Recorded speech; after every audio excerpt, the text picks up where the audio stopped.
A veces, lo más difícil en la vida no es seguir adelante, sino enfrentarse a lo que hemos dejado atrás. Para Ins Clay, de 62 años, 25 años de soledad en la montaña debían servir para enterrar el pasado para siempre. Construyó su cabaña con sus propias manos, aprendió a vivir sin necesitar a nadie y hizo las paces con el silencio. Pero una tarde de octubre, mientras talaba un peligroso árbol muerto cerca de su casa, su hacha atravesó el tronco hueco y algo cayó. Algo que había sido escondido allí a propósito décadas atrás. Lo que encuentra dentro lo cambia todo. Le trae recuerdos que intentaba olvidar y una verdad a la que nunca quiso enfrentarse. ¿Qué podría hacer que una mujer que no ha llorado en 25 años finalmente se derrumbe? Antes de volver al tema, cuéntanos desde dónde nos estás escuchando. Y si esta historia te conmueve, asegúrate de suscribirte, porque mañana tengo algo muy especial para ti. La cabaña se encontraba a 2.200 metros de altitud, enclavada en un pliegue de las montañas Cascade, donde crecían densos bosques de abetos de Douglas, y el vecino más cercano estaba a 14 kilómetros por un camino forestal que se desmoronaba cada primavera. In Clay la había construido ella misma, madera a madera, en el verano de 2000. Entonces tenía 37 años. Todavía era lo suficientemente fuerte como para levantar vigas y lo suficientemente terca como para averiguar lo que no sabía.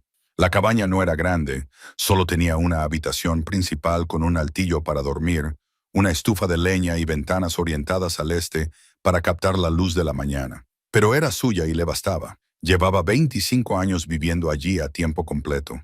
El mundo de abajo había cambiado de formas que apenas podía imaginar. Se había enterado de segunda mano por algún que otro excursionista que se había alejado demasiado del sendero o por los viajes que hacía 2 veces al año a Timber Ridge, la pequeña ciudad enclavada en el valle, para abastecerse. Nunca se quedaba mucho tiempo.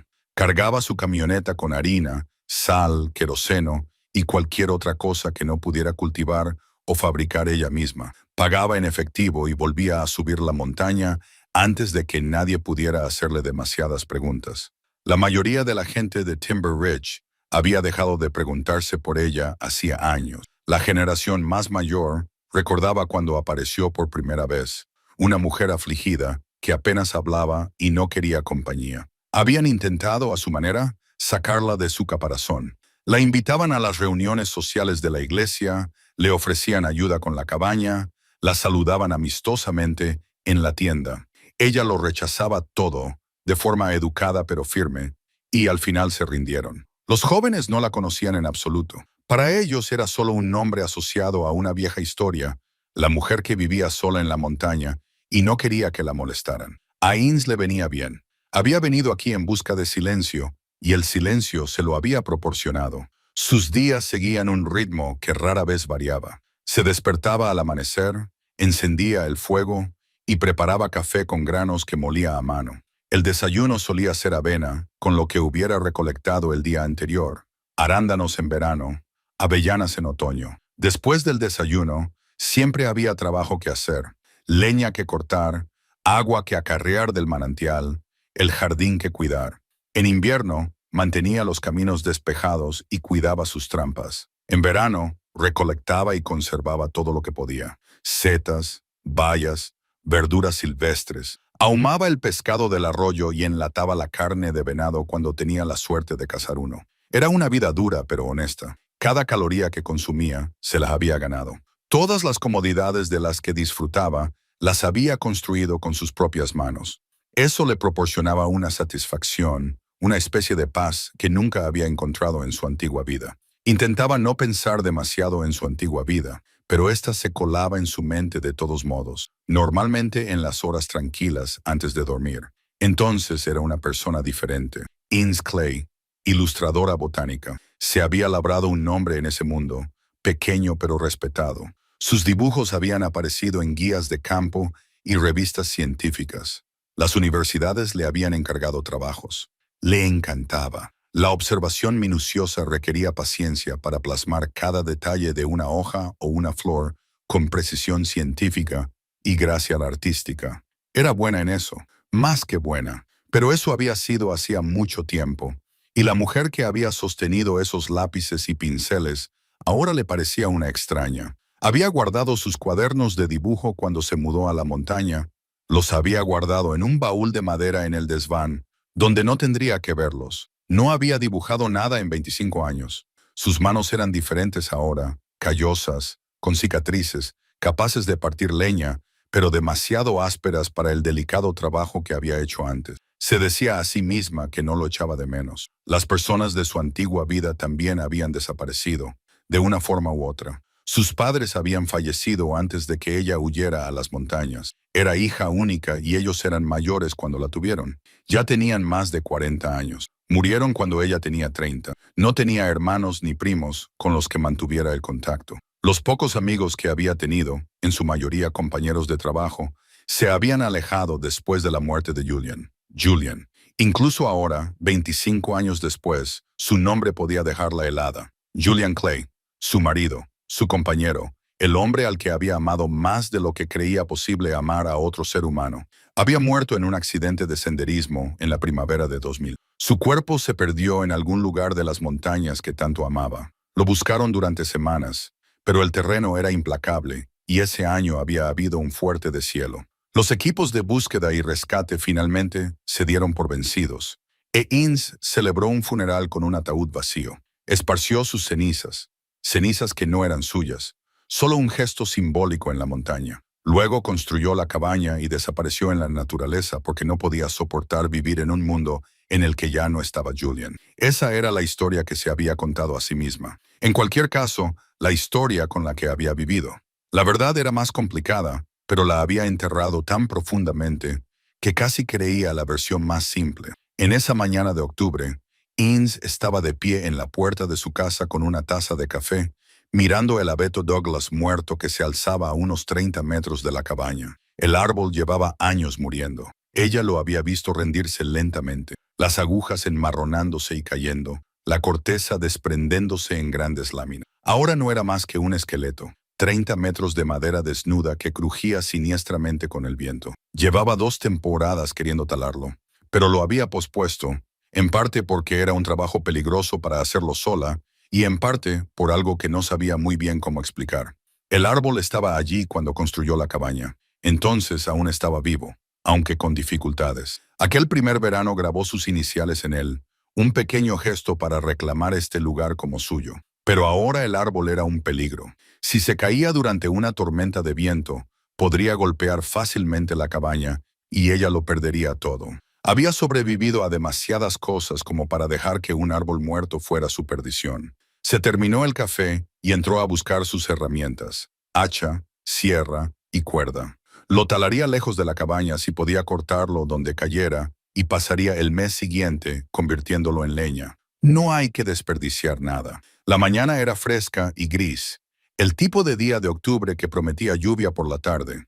Innes trabajó metódicamente, despejando el área alrededor de la base del árbol y comprobando sus rutas de escape. El árbol era enorme, con un tronco de más de 1 metro de diámetro, quizá más. Le llevaría todo el día talarlo y varios más procesarlo. Empezó con el hacha, haciendo una muesca en el lado opuesto a la cabaña. La hoja se clavó en una madera sorprendentemente blanda, plagada de podredumbre y daños causados por insectos. El árbol era más frágil de lo que esperaba. Trabajó sin descanso, blandiendo el hacha con el ritmo tranquilo de alguien que llevaba décadas realizando trabajos físicos. Con cada golpe volaban astillas de madera muerta. Al cabo de 2 horas, había cortado lo suficiente como para cambiar a la sierra. Se colocó en el lado opuesto del árbol y comenzó a cortar por la parte trasera, trabajando lenta y cuidadosamente. Los dientes de la sierra rasgaban la madera y podía oír cómo el árbol comenzaba a moverse, crujiendo y gimiendo a medida que se redistribuía su peso. Estaba a mitad del corte trasero cuando la hoja de la sierra cayó de repente al vacío. Innes se detuvo, frunciendo el ceño, sacó la sierra y miró dentro del corte. El interior del árbol estaba hueco, no solo dañado, sino completamente hueco. Una cavidad lo suficientemente grande como para que cupiera una persona oculta bajo una capa de madera exterior. Había visto árboles huecos antes. No era algo raro en los bosques antiguos, pero había algo en este que le parecía diferente. Dejó la sierra y cogió el hacha, utilizándola para ampliar la abertura. Fue entonces cuando lo vio. Encajada en el hueco, a unos 90 centímetros del suelo, había una caja metálica. El corazón de Ince comenzó a latir con fuerza. Dejó el hacha y metió la mano en la cavidad, cerrando los dedos alrededor del frío metal. La caja era pequeña, tal vez del tamaño de una caja de zapatos, hecha de acero y cubierta de óxido. Era pesada, colocada deliberadamente. La sacó y se quedó allí, sosteniéndola, con las manos comenzando a temblar. Conocía esa caja, las iniciales grabadas débilmente en la tapa, apenas visibles bajo el óxido. I, C y J, C. Había grabado esas iniciales hacía 30 años, cuando ella y Julian eran jóvenes y el futuro parecía brillante y seguro. Era su caja, la que guardaban en su apartamento de Seattle, llena de recuerdos y pequeños tesoros, cartas de amor, flores prensadas, fotografías. Pensaba que se había perdido, que la habían tirado o donado con todo lo demás tras la muerte de Julian. Pero ahí estaba, escondida dentro de un árbol en la montaña donde había construido su vida sola. Su mente se aceleró, tratando de encontrarle sentido. Julian había muerto antes de que ella se mudara aquí. Esta cabaña no existía cuando él estaba vivo. Así que, ¿cómo había llegado la caja aquí? ¿Quién la había puesto dentro de este árbol? El viento se intensificó y el árbol muerto crujió. Ince se dio cuenta de que estaba en una posición peligrosa. Si el árbol caía ahora, la aplastaría. Se alejó, apretando la caja contra su pecho, y regresó a la cabaña. Más tarde terminaría de talar el árbol. Ahora mismo necesitaba comprender lo que tenía en sus manos. Dentro de la cabaña dejó la caja sobre la mesa y la miró fijamente. Sus manos aún temblaban. Se obligó a sentarse, respirar y tranquilizarse. 25 años. 25 años había vivido en esta montaña, creyendo que Julian estaba muerto, creyendo que estaba sola. La caja estaba allí, silenciosa y acusadora. Finalmente, extendió la mano e intentó abrirla. El pestillo estaba oxidado. Tuvo que trabajar con un cuchillo, haciendo palanca con cuidado hasta que finalmente se dio con un chirrido de metal corroído. La tapa se abrió. Dentro, conservados en la cavidad seca del árbol hueco, estaban los pedazos de su pasado. Los sacó uno por uno, con la vista nublada por las lágrimas que no había derramado en décadas. Flores silvestres prensadas que aún conservaban tenues trazas de color. Altramuz, castilleta, lirio de las nieves. Ella y Julian las habían recogido durante sus excursiones y las habían prensado entre las páginas de viejos libros. Cada una tenía una fecha escrita con la cuidadosa letra de Julian. 1 de junio de 1995, 1 de agosto de 1996, 1 de abril de 1998. Debajo de las flores había cartas. Desdobló la primera con dedos temblorosos y reconoció inmediatamente la letra de Julian. Mi querida Ince, comenzaba. Te escribo al amanecer, mientras te veo dormir. La luz que entra por la ventana tiñe tu cabello de cobre y vuelvo a darme cuenta de lo afortunado que soy. ¿Cómo he tenido tanta suerte? ¿Qué he hecho para merecerte? No podía seguir leyendo. Las palabras se le nublaban ante los ojos. Dejó la carta y cogió otra. Había más cartas, al menos una docena, todas escritas por Julian, todas llenas de ese amor íntimo y sincero que la gente solo expresa cuando cree que escribe para un único destinatario. También había fotografías. Ince y Julian, con 20 y tantos años, de pie al pie del monte Rainier. Ince y Julian en su pequeña boda. Solo ellos dos y un juez. Ince inclinada sobre su mesa de dibujo, absorta en su trabajo, mientras Julian la fotografiaba sin que ella lo supiera. Había olvidado que estas imágenes existían. Tras la muerte de Julian, había guardado todas las fotografías, incapaz de soportar verlas. Había dado por hecho que seguían almacenadas en algún lugar o que se habían perdido.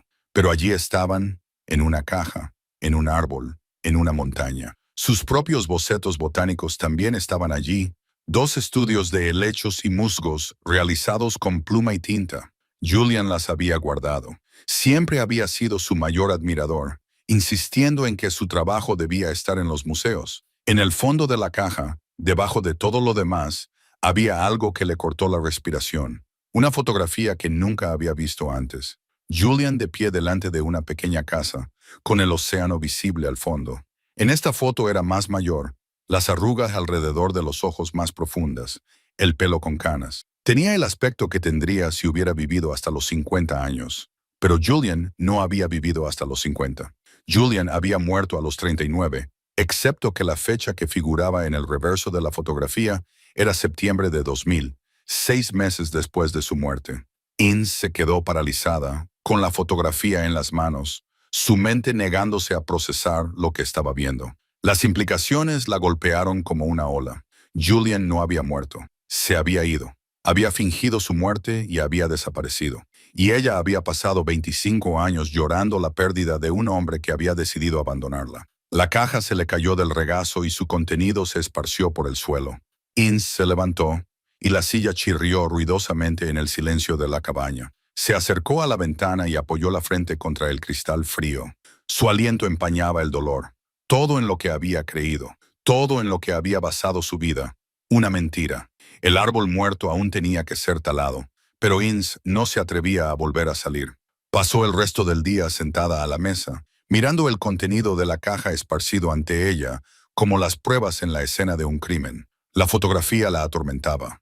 No dejaba de cogerla y estudiar cada detalle. El rostro de Julian, más envejecido, pero inconfundiblemente él. La pequeña casa detrás de él con tejas desgastadas y una puerta azul, el trozo de océano al fondo, gris y vasto, y junto a él, parcialmente visible en el borde del encuadre, había otra persona, una mujer, más joven, de cabello oscuro. Tenía el rostro apartado, pero su mano descansaba sobre el hombro de Julian. Ince había examinado esa mano durante una hora, buscando pistas. No llevaba anillo, los dedos eran delgados, las uñas cortas. Podría haber sido cualquiera, pero no era cualquiera. Era alguien lo suficientemente importante como para aparecer en una fotografía con Julian después de que se supusiera que había muerto. La fecha era irrefutable. Septiembre de 2000.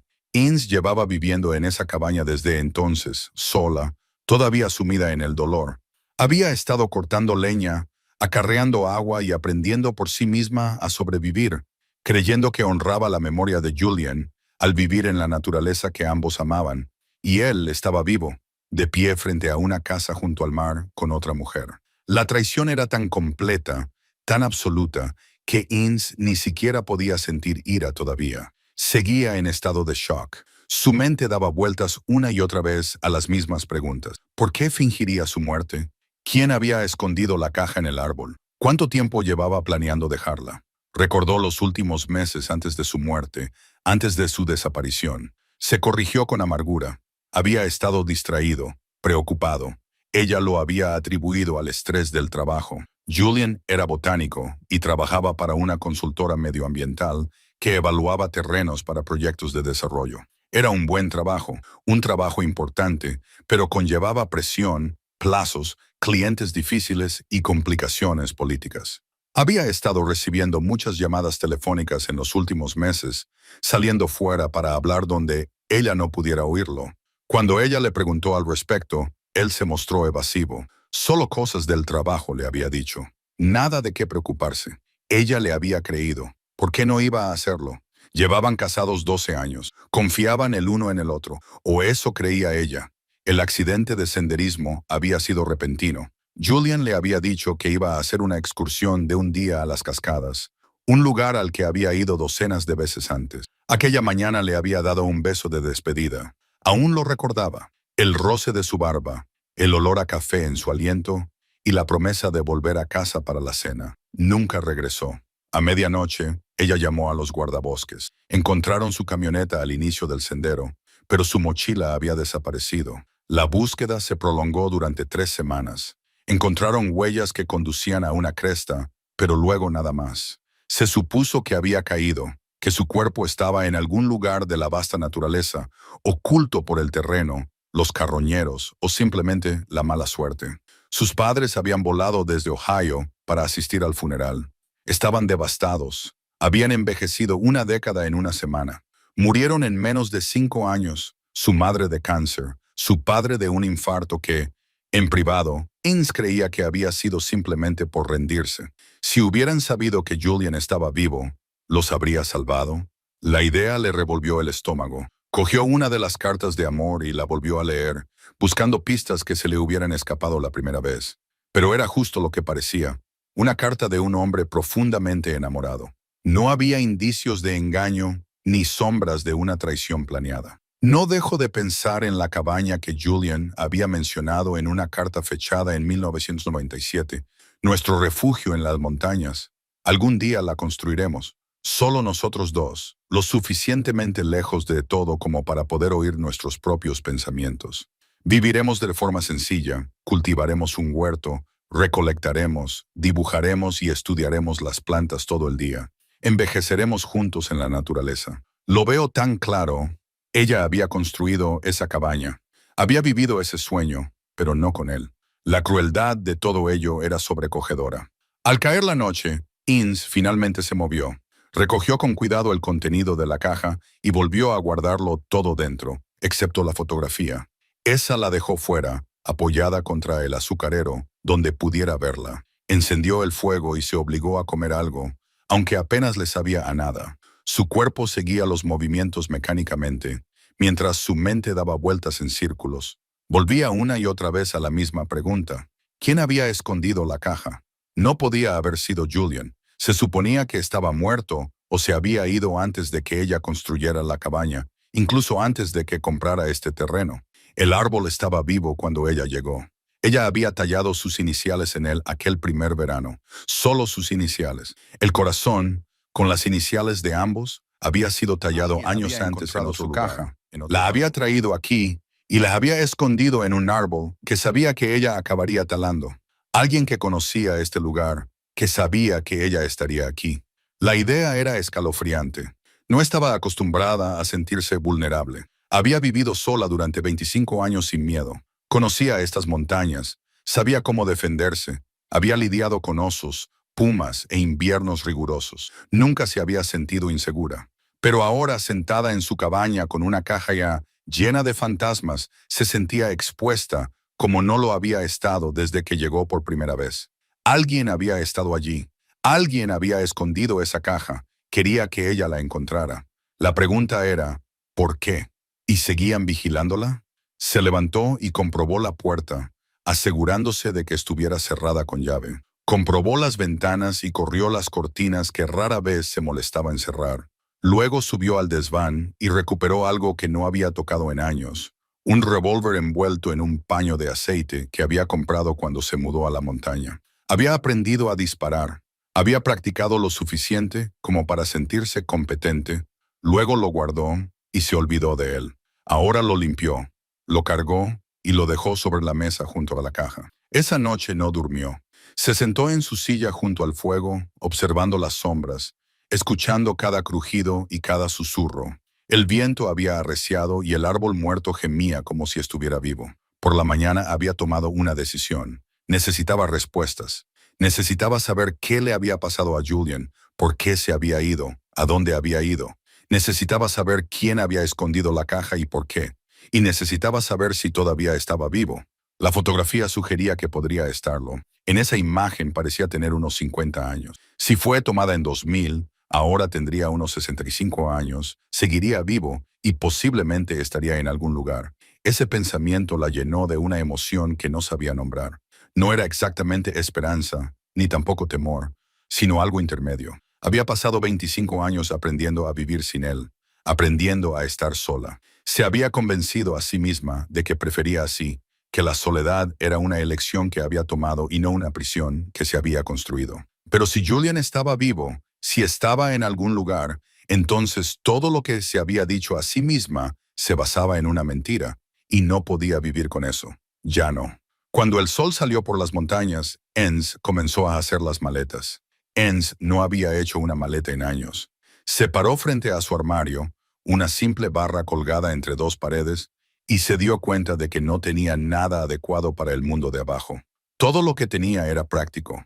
Pantalones de trabajo, camisas de franela, suéteres de lana, botas resistentes.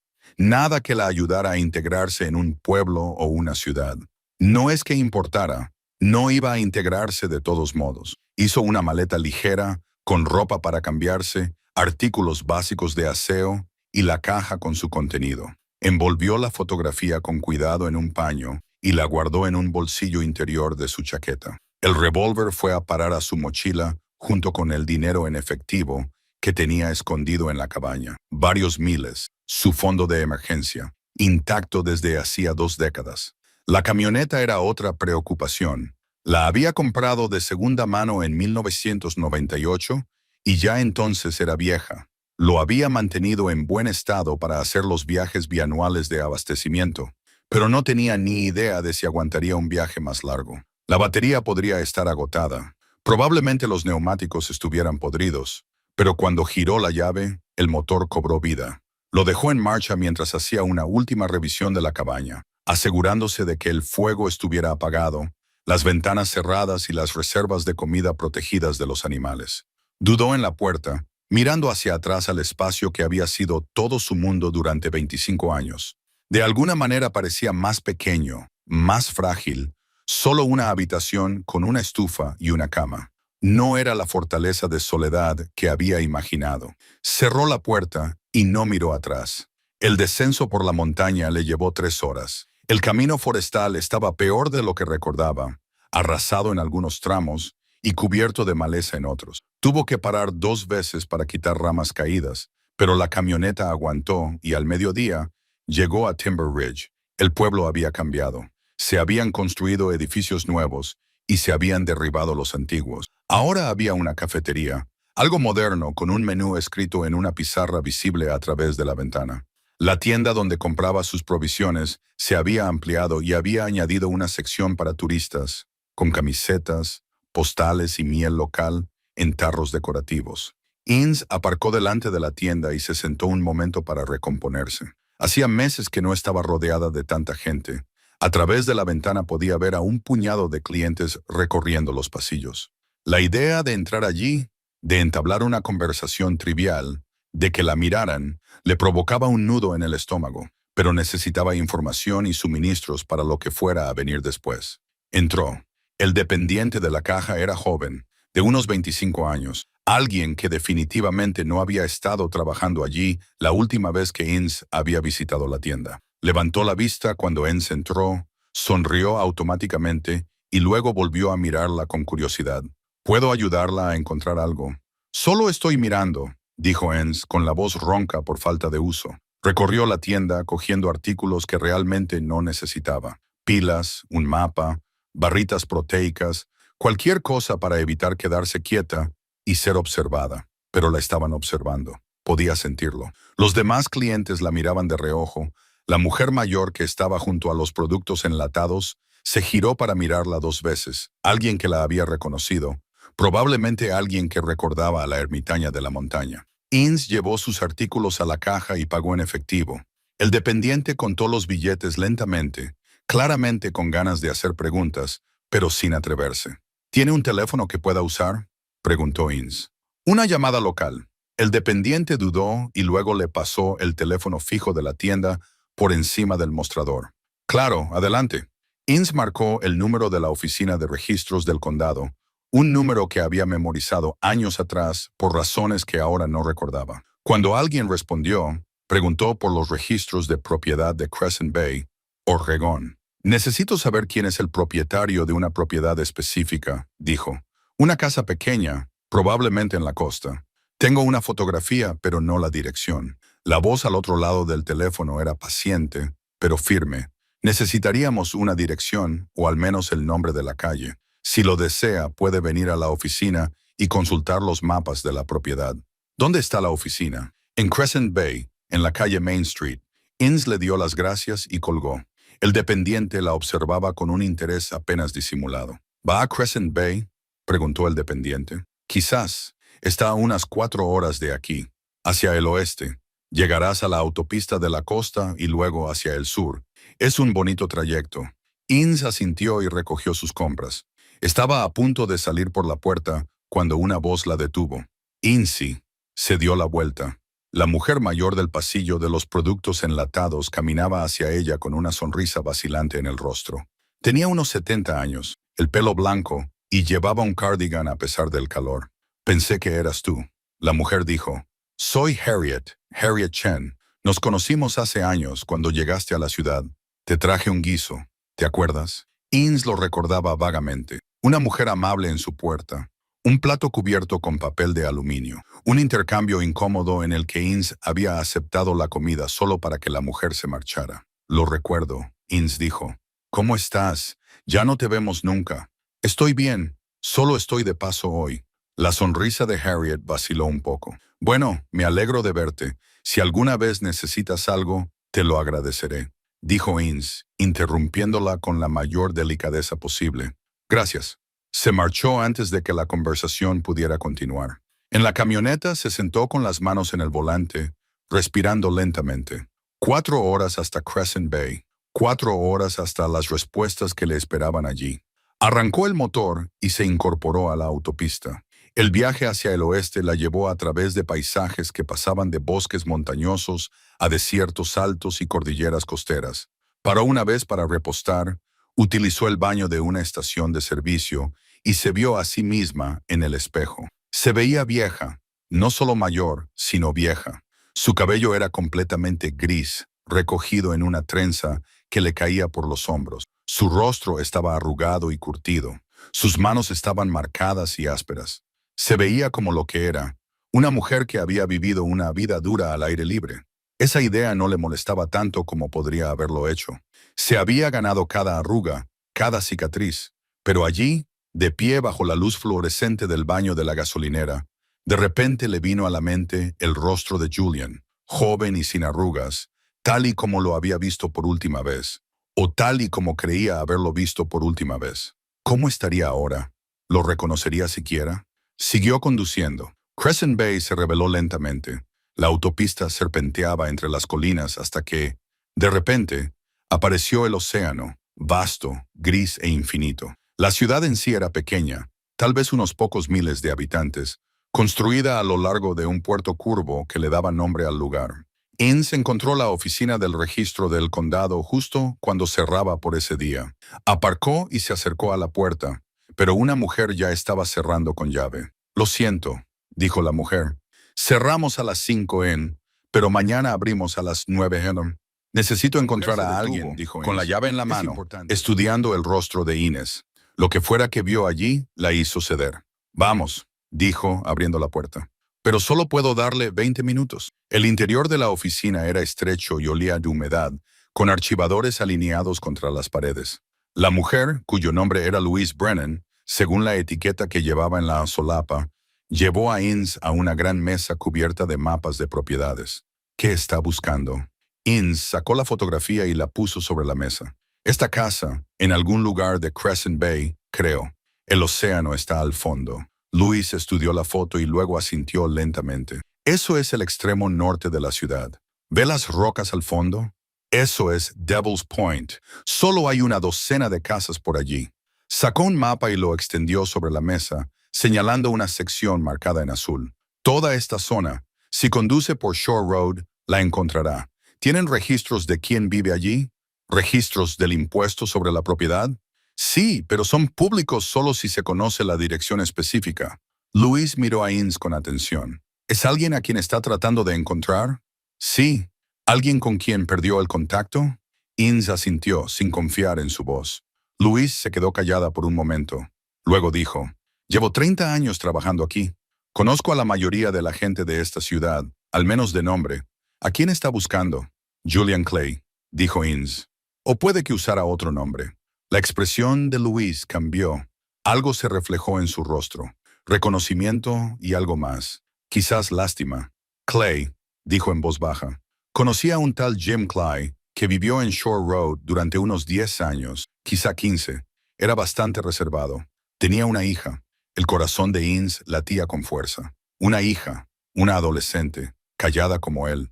Se marcharon de la ciudad alrededor de 2010 o 2011. No sé a dónde fueron. ¿Sabe qué les pasó? ¿A dónde pudieron haber ido? Louise negó con la cabeza. Lo siento. No dejaron ninguna dirección de reenvío. Jim pagaba sus impuestos sobre la propiedad en efectivo cada año, siempre a tiempo. Cuando se marchó, simplemente se fue. Vendió la casa a una pareja de California. Inns se quedó mirando el mapa, el pequeño cuadrado que representaba la casa donde Julian había vivido con su hija. Una hija de la que nunca había hablado. Una hija que ahora tendría, ¿cuántos? 40, 45. Las piezas no encajaban, nada tenía sentido. ¿Puede decirme algo más sobre ellos?, preguntó Ince. Luis pensó por un momento. Jim era amable, educado. La chica era inteligente. Eso lo recuerdo. Solía venir a la biblioteca y sacar libros sobre plantas y biología. Se parecía a él. Tenía los mismos ojos. ¿Alguna vez les preguntaste de dónde venían? ¿Por qué estaban aquí? En un pueblo pequeño no se hacen demasiadas preguntas, dijo Luis con delicadeza. Especialmente cuando alguien quiere claramente mantener su privacidad. Supuse que tendrían sus razones, asintió Ince. Ella lo entendía mejor que la mayoría. La casa, dijo. ¿Puedo verla? Luis escribió la dirección en un trozo de papel y se lo entregó. Es la azul al final de Shore Road, pero como te he dicho, ahora es de otra persona. Puede que no les guste que aparezca una desconocida. Me arriesgaré. Luis la acompañó hasta la puerta. Cuando Ince se marchaba, la anciana le tocó el brazo. Sea lo que buscas, le dijo. Espero que lo encuentres, pero a veces la verdad no es lo que queremos que sea. Lo sé, dijo Ince.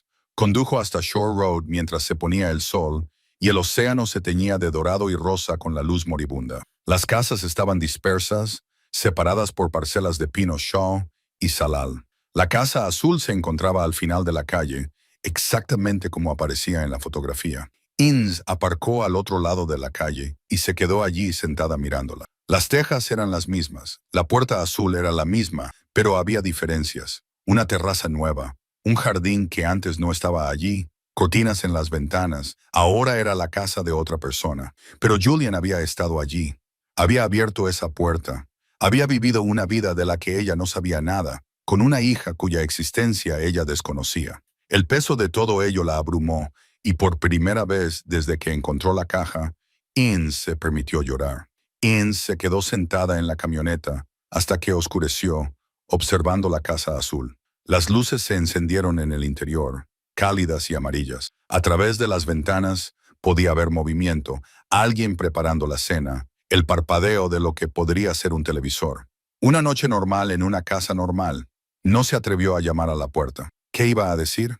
Disculpe, mi marido, que se supone que está muerto, vivía aquí con una hija que yo no conocía. ¿Puedo echar un vistazo? En lugar de eso, volvió a la ciudad y encontró un motel, el Crescent Bay Inn, un edificio de una sola planta, con la pintura desconchada y un letrero de neón que zumbaba en la oscuridad. La habitación era pequeña y olía a moho, pero tenía una cama y una puerta con cerradura. Ince pasó la mayor parte de la noche despierta, mirando al techo, tratando de reconstruir una cronología que tuviera sentido. Julian había desaparecido en abril de 2000. La fotografía estaba fechada en septiembre de 2000. Así que, en los 5 meses posteriores a su supuesta muerte, había estado vivo y viviendo en Crescent Bay con una hija adolescente, lo que significaba que la hija ya existía antes de que él desapareciera. ¿Dónde había estado? ¿Por qué Julian nunca la había mencionado? Ince recordó su matrimonio, buscando pistas que se le hubieran escapado. Había habido ausencias inexplicables, llamadas telefónicas secretas, dinero que desaparecía. Había habido llamadas telefónicas en los últimos meses, y Julian había viajado por trabajo, a veces durante varios días seguidos, para inspeccionar terrenos en zonas remotas. Ella nunca lo había cuestionado.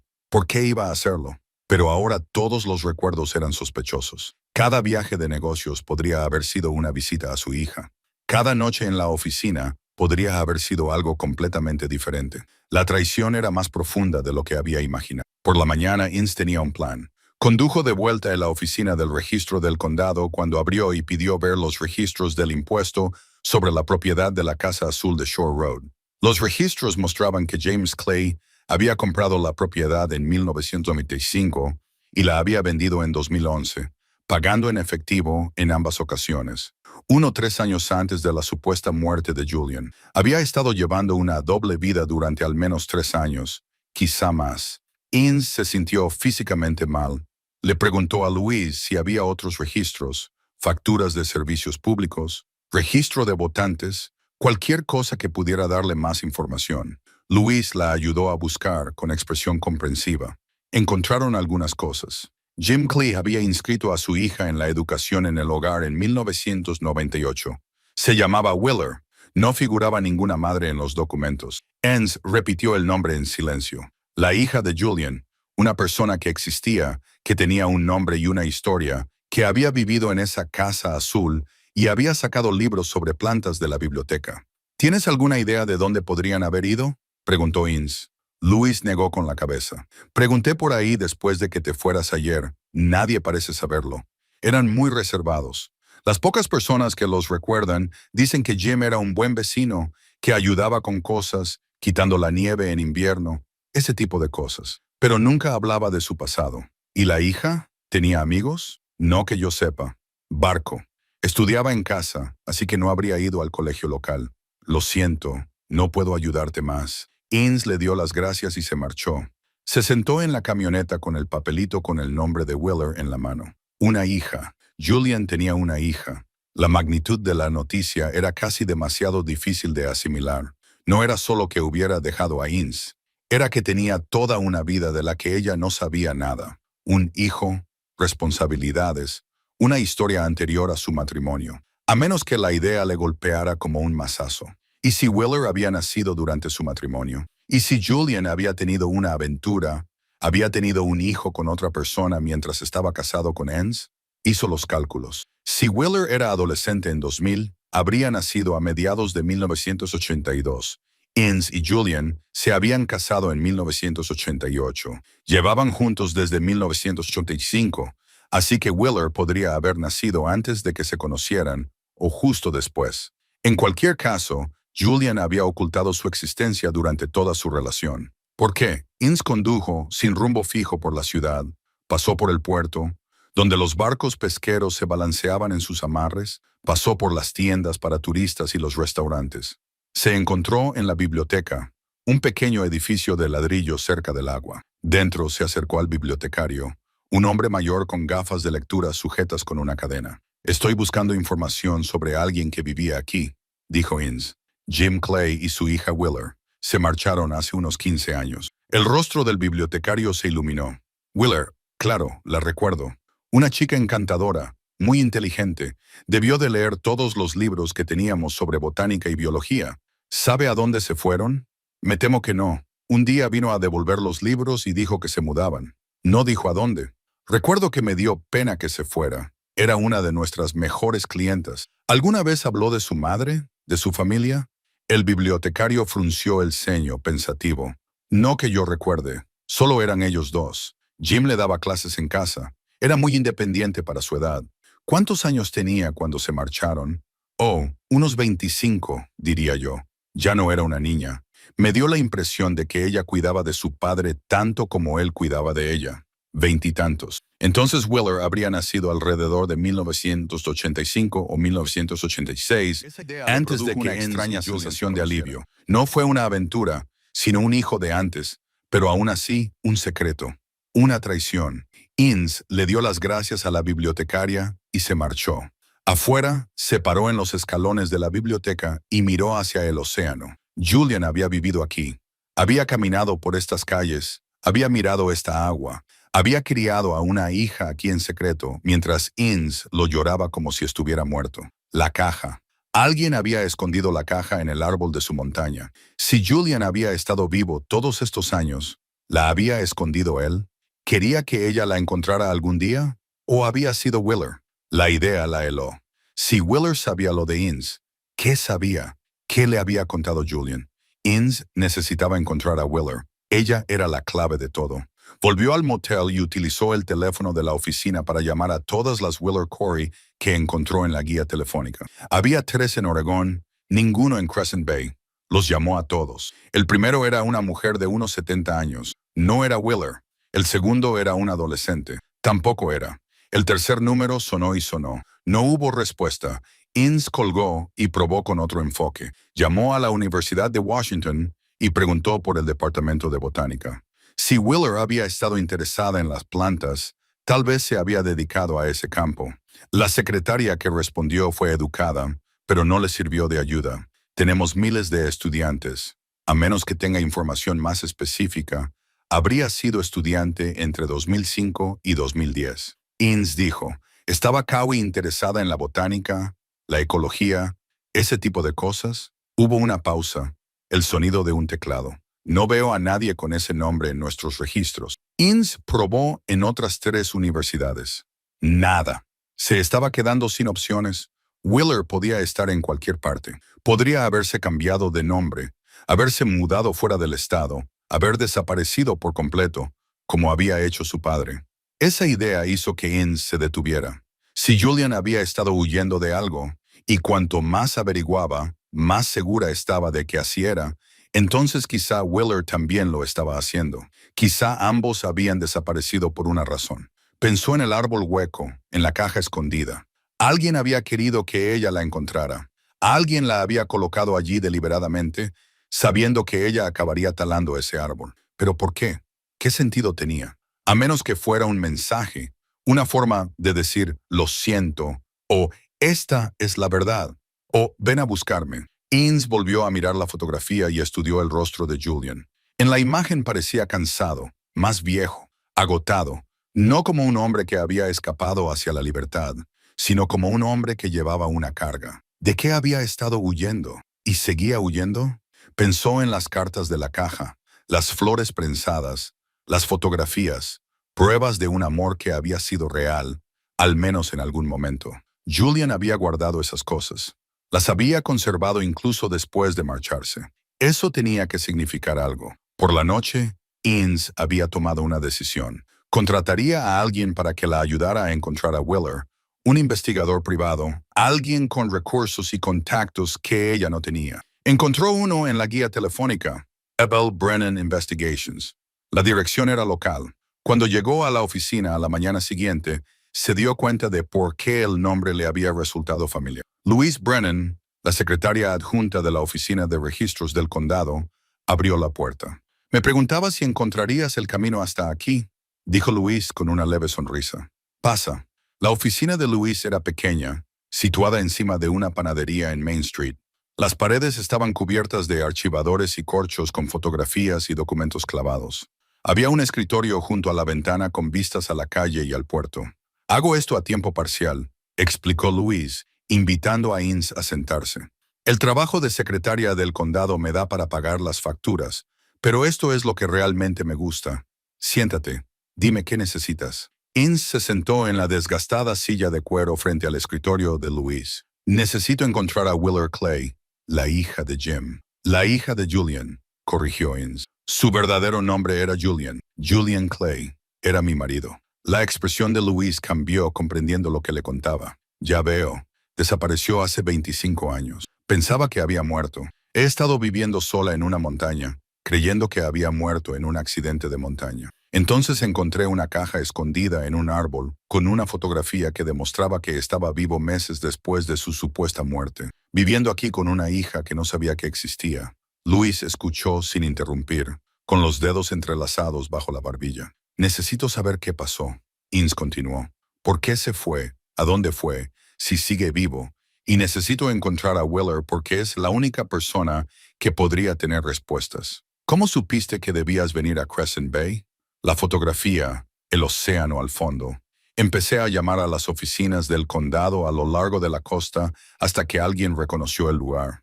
Louise asintió lentamente. «Eso requiere determinación. Llevo 25 años con preguntas. Necesito respuestas». «Encontrar personas es lo que hago», dijo Louise.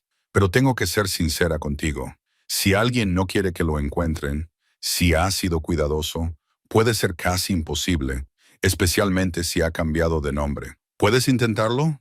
«Puedo intentarlo, pero llevará tiempo y necesitaré todo lo que sabes. Nombres, fechas, cualquier conexión o asociación, descripciones físicas, cualquier cosa».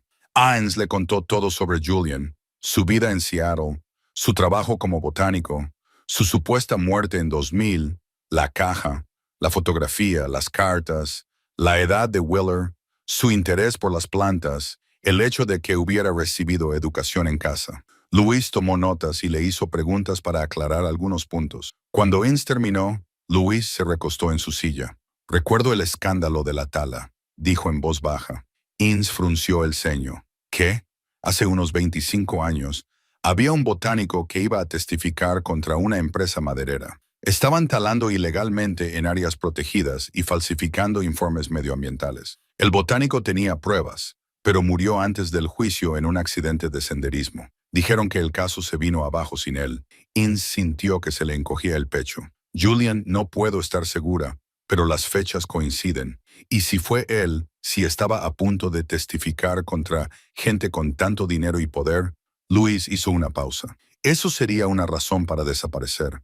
¿Crees que fingió su muerte para escapar de ellos? Es posible. O ellos lo fingieron por él. Lo hicieron desaparecer. Pero la fotografía, él estaba vivo en Crescent Bay. Quizás se escondió, cambió de nombre, pasó desapercibido y esperó a que las cosas se calmaran. La mente de Inns se aceleró. La caja. Alguien la escondió en un árbol de mi propiedad. Alguien que sabía que tarde o temprano talaría ese árbol. Podría haber sido un seguro, dijo Luis. Una forma de dejar un rastro por si le pasaba algo. O un mensaje para contarme la verdad. Luis se inclinó hacia adelante. Esto es lo que haré. Buscaré a cualquier James o Jim Clay que pueda coincidir con la descripción de tu Julian. Buscaré a Willa Clay. Cotejaré con programas botánicos, organizaciones medioambientales, cualquier cosa relacionada con las plantas o la conservación. Si siguió los pasos de su padre, podría haber un rastro. ¿Cuánto tiempo llevará? Podrían ser días, podrían ser semanas. Estas cosas son impredecibles. Esperaré. Inns dijo. Quizá te interese buscar un lugar mejor para alojarte que el Crescent Bay Inn. Hay una casa de campo que se alquila por semanas a unos 2 kilómetros de aquí. Limpia y tranquila. Te puedo dar el número. Inns asintió. No había pensado más allá de encontrar Crescent Bay. Pero Luis tenía razón. Quizás se quedaría allí un tiempo. Esa misma tarde alquiló la casa de campo. Era pequeña pero cómoda, encaramada en un acantilado con vistas al océano. Una habitación con una pequeña cocina, una estufa de leña y grandes ventanas que daban al mar. Le recordaba a su cabaña, pero era diferente, más suave, menos aislada.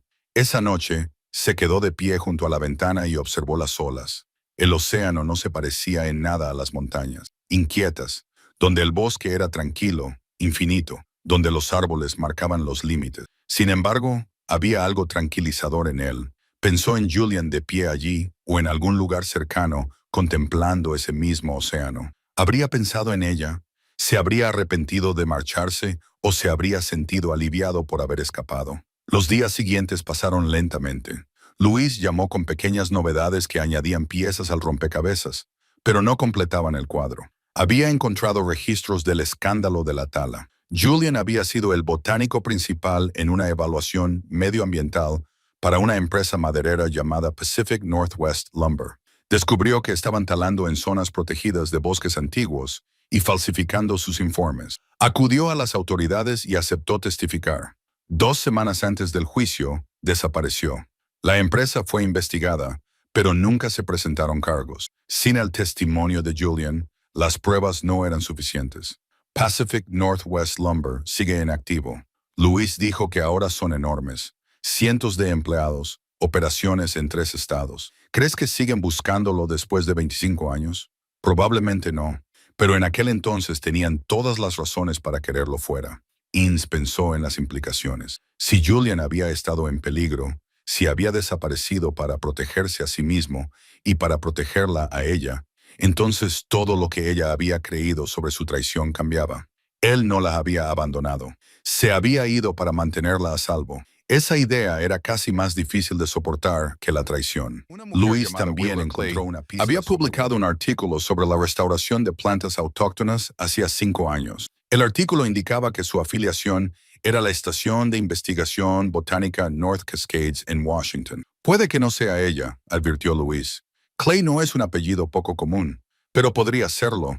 Llamé a la estación de investigación. Me confirmaron que Willow Clay trabajaba allí, pero no me dieron más información. Por motivos de privacidad, Inns sintió una oleada de algo, quizás esperanza, o simplemente una necesidad desesperada. ¿Dónde está?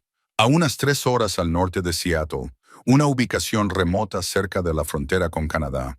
Es una estación de campo dedicada principalmente a la ecología alpina y la investigación climática, las plantas y las montañas. Encajaba. Tengo que ir allí. Inns dijo, quizás sea mejor que llames primero. Asegúrate de que te reciba. A mí me recibirá. Luis la miró fijamente durante un largo rato. ¿Qué le vas a decir? Aún no lo sé. Es su hija, Ins. Si Julian le contó algo sobre por qué se marchó, sobre lo que pasó, quizá ella quiera protegerlo. Ponerse a la defensiva. Lo entiendo. Y si él sigue vivo, si ella sabe dónde está, puede que no te lo diga. Es un riesgo que tengo que correr. Luis asintió. De acuerdo, te daré la dirección. Pero Ins, prepárate. Sea lo que descubras, puede que no sea lo que quieres oír. Llevo 25 años preparándome, dijo Ince. Salió de Crescent Bay a la mañana siguiente. El viaje hacia el norte la llevó de vuelta a través de paisajes. Reconoció la cordillera costera que daba paso a las tierras bajas alrededor de Seattle y luego las montañas que se elevaban de nuevo. Paró en Seattle para repostar y comprar provisiones. Le llamó la atención lo mucho que había cambiado la ciudad. Más edificios, más tráfico, más gente. Se sentía extraña, pero continuó hacia el norte, siguiendo las indicaciones de Luis. La estación de investigación estaba realmente alejada. Solo se podía acceder a ella por una estrecha carretera forestal que serpenteaba hacia las montañas. El paisaje aquí era diferente al de sus propias montañas, más húmedo, más denso, con árboles enormes y antiguos. La estación en sí era modesta, un conjunto de edificios alrededor de un laboratorio central, rodeado de jardines experimentales e invernaderos. Aparcó y se sentó un momento, reuniendo valor. Había llegado. La mujer que estaba dentro podría tener respuestas. Podría saber dónde estaba Julian. Podría saber por qué se había escondido la caja. Podría mirar a Enz con los ojos de Julian. Enz salió de la camioneta y caminó hacia el edificio principal. A través del cristal del invernadero, pudo ver a alguien trabajando. Una mujer de cabello oscuro, inclinada sobre un lecho de plantación. Ince abrió la puerta del invernadero. La mujer levantó la vista e Ince reconoció inmediatamente la forma de su rostro, la línea de su mandíbula, la mirada directa. La hija de Julian. ¿Puedo ayudarla?, preguntó Wheeler. Me llamo Ince Corey. Ince dijo, necesito hablar con usted sobre su padre. La expresión de Wheeler no cambió, pero algo se movió en sus ojos. Reconocimiento y algo más. Cansancio, tal vez, o resignación. Me preguntaba cuándo vendrías, dijo en voz baja. Dejó la paleta y se puso de pie, sacudiéndose la tierra de las manos. Era alta, delgada, probablemente de unos 40 años. Llevaba ropa de trabajo, pantalones de lona, una camisa de franela y botas. Llevaba el pelo recogido en una trenza práctica.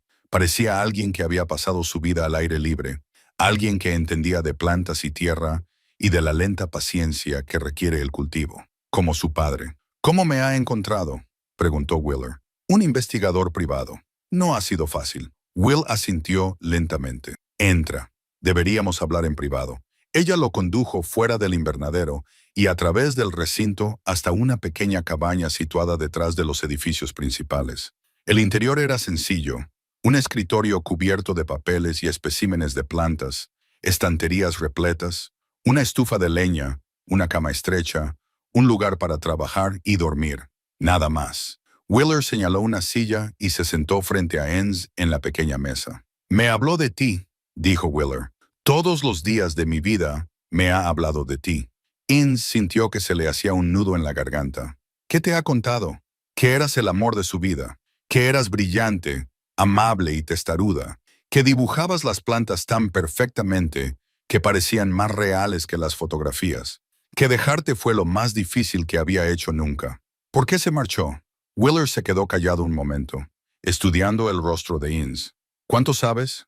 Sé lo de la empresa maderera, el testimonio, su desaparición. Sé que vino a Crescent Bay y vivió allí contigo. Sé que alguien escondió una caja en un árbol de mi propiedad con una fotografía que demostraba que estaba vivo. Fui yo, dijo Wheeler. Yo escondí la caja. Ince la miró fijamente. ¿Por qué?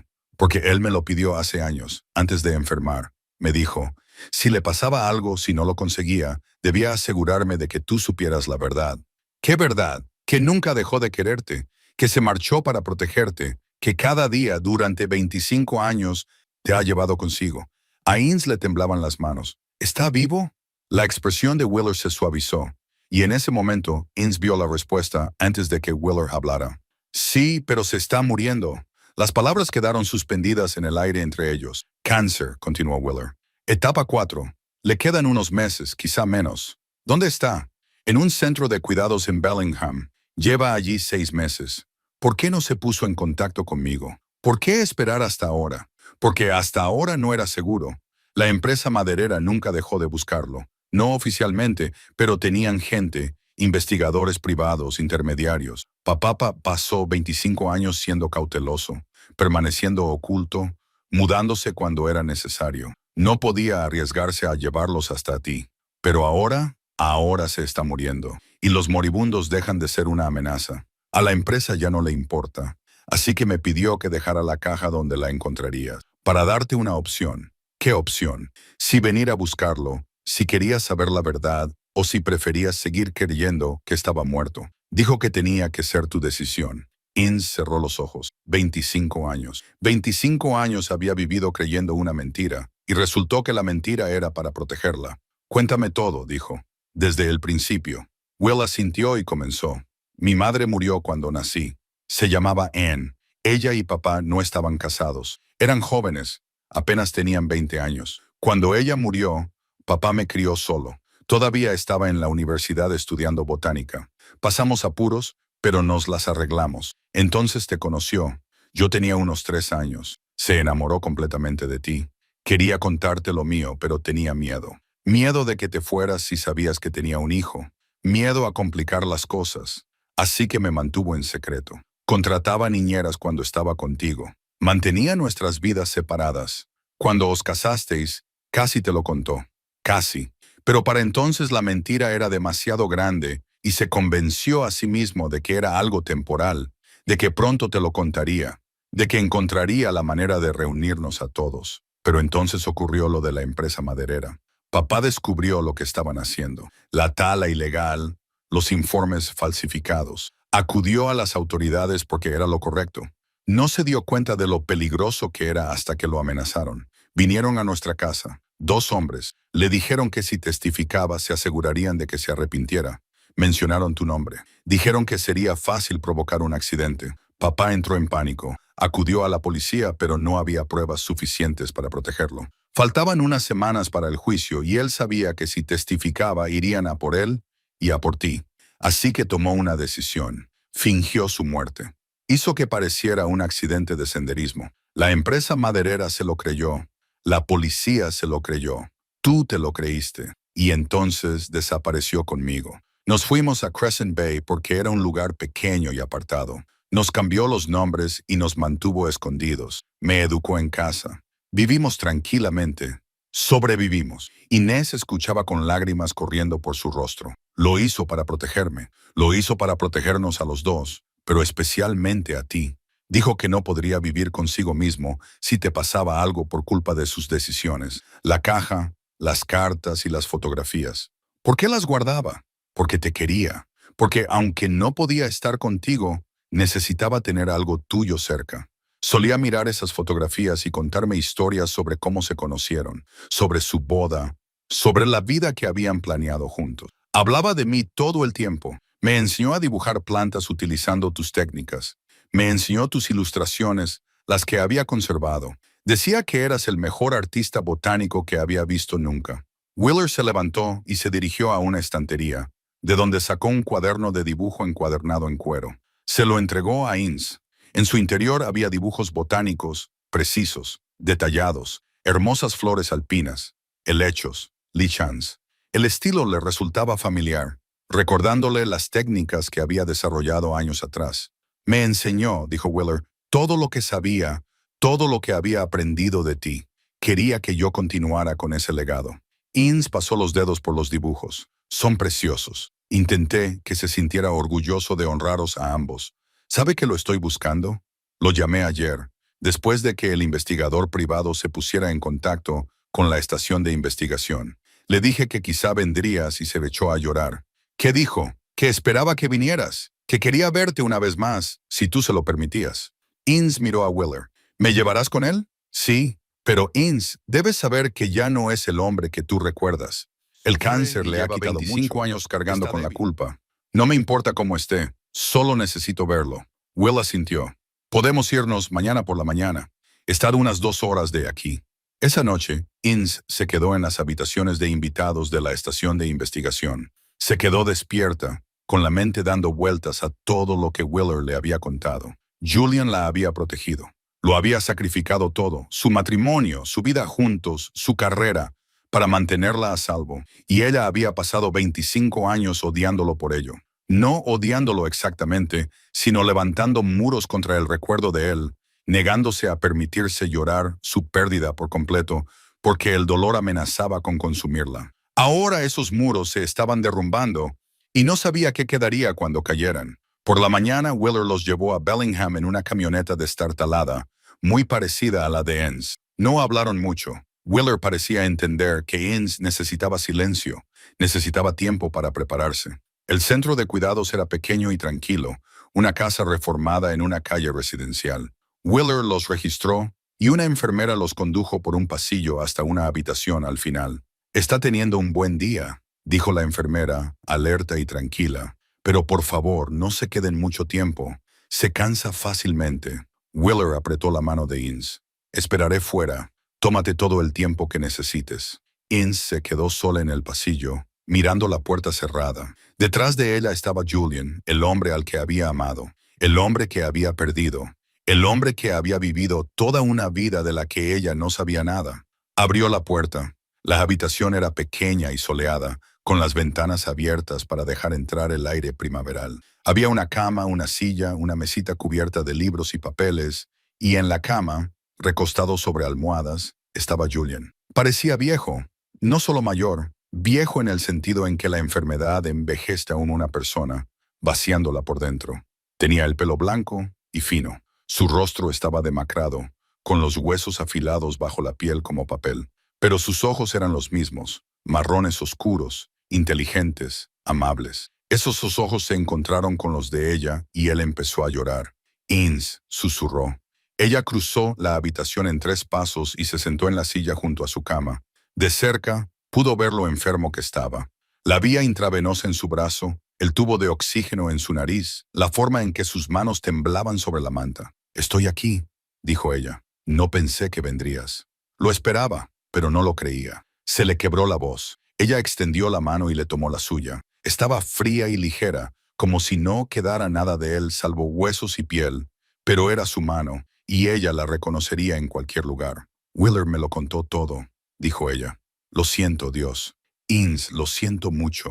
«No, todavía no. Déjame solo mirarte». Ella estudió su rostro, encontrando rastros del hombre que había conocido bajo los estragos de la enfermedad. La cicatriz en la sien de un accidente de bicicleta en la infancia. El diente delantero ligeramente torcido. La forma en que su ceja izquierda se levantaba más que la derecha cuando se emocionaba. «Realmente estás aquí», dijo él con asombro. «Pensé que morirías sin volver a verte. Casi lo hiciste.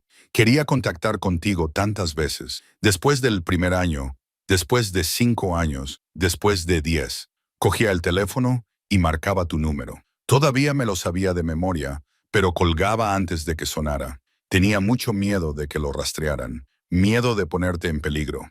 «La empresa maderera». Él asintió débilmente. «Pacific Northwest Lumber». Tenían contactos en todas partes. Dinero, influencia. Testifiqué a pesar de todo, pero encontraron la manera de desacreditarme. Hicieron que pareciera que había falsificado los datos. Cuando desaparecí, se confirmó su versión de que era inestable, poco fiable, pero sabía que seguirían buscando. Había visto lo que le habían hecho a otros denunciantes, gente que acabó teniendo accidentes, gente que de repente perdió su trabajo, su reputación. No podía arriesgarme a que eso te pasara a ti, así que fingiste tu muerte y te llevaste a Wheeler a Crescent Bay. Sí, Jim Crowley era mi nueva identidad, todo documentado, legítimo. Me costó la mayor parte de los ahorros que había escondido, pero nos mantuvo a salvo. ¿Por qué no me hablaste de Wheeler antes de que pasara todo esto? Julian cerró los ojos. Cobardía, pura cobardía. Era joven cuando Anne murió. No sabía cómo manejar ser padre soltero. Cuando te conocí, Wheeler tenía 3 años y yo había construido esta vida separada. Me dije a mí mismo que te lo diría eventualmente después de casarnos, después de que te hubieras adaptado, después. Y entonces ya era demasiado tarde. Te habías enamorado de alguien que no existía, Un hombre sin complicaciones, sin un hijo secreto. Me aterrorizaba que si sabías la verdad, me dejarías. Así que seguí mintiendo. Y cada mentira hacía que la siguiente fuera más fácil. Lo habría entendido. Ahora lo sé, pero a los 25 años no.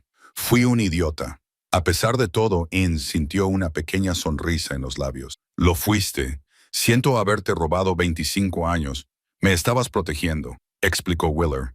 Eso no hace que duela menos. Para ninguno de los dos. Se quedaron sentados en silencio un momento, con las manos entrelazadas. Cuéntame cómo ha sido tu vida, dijo Julian. Wheeler respondió.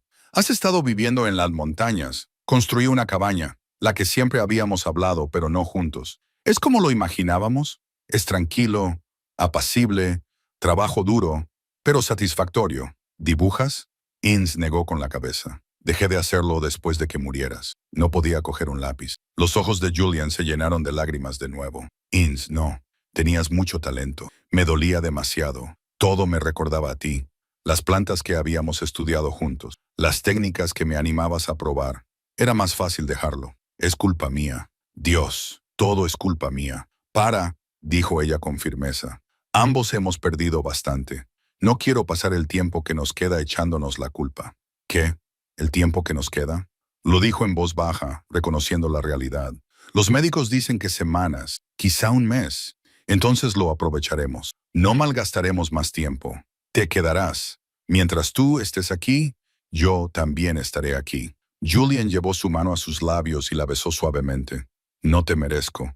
Probablemente no, pero de todos modos me tienes. Durante los 3 días siguientes, Inns se quedó en Bellingham. Wheeler le consiguió una habitación en un hotel cercano, pero Inns pasó la mayor parte del tiempo en el centro de cuidados.